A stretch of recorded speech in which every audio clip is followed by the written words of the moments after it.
কবি সুকুমার রায়ের কবিতা সৎপাত্র।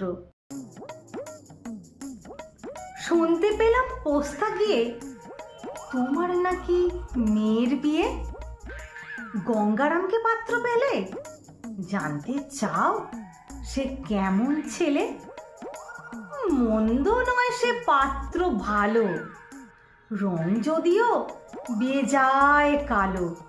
তার উপরে মুখের গঠন অনেকটা ঠিক পেঁচার মতন।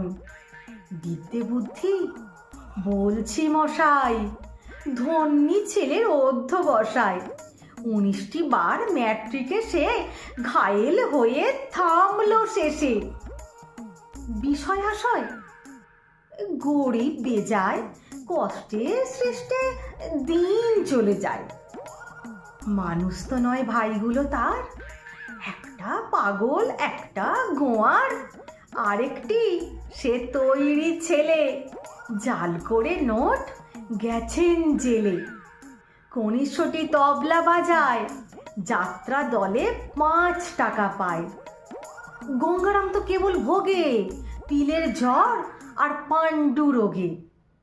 কিন্তু তারা উচ্চ ঘর, কংসরাজের বংশধর।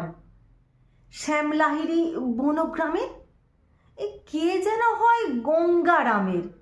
যা হোক, এবার পাত্র পেলে, এমন কি আর মন্দ ছেলে।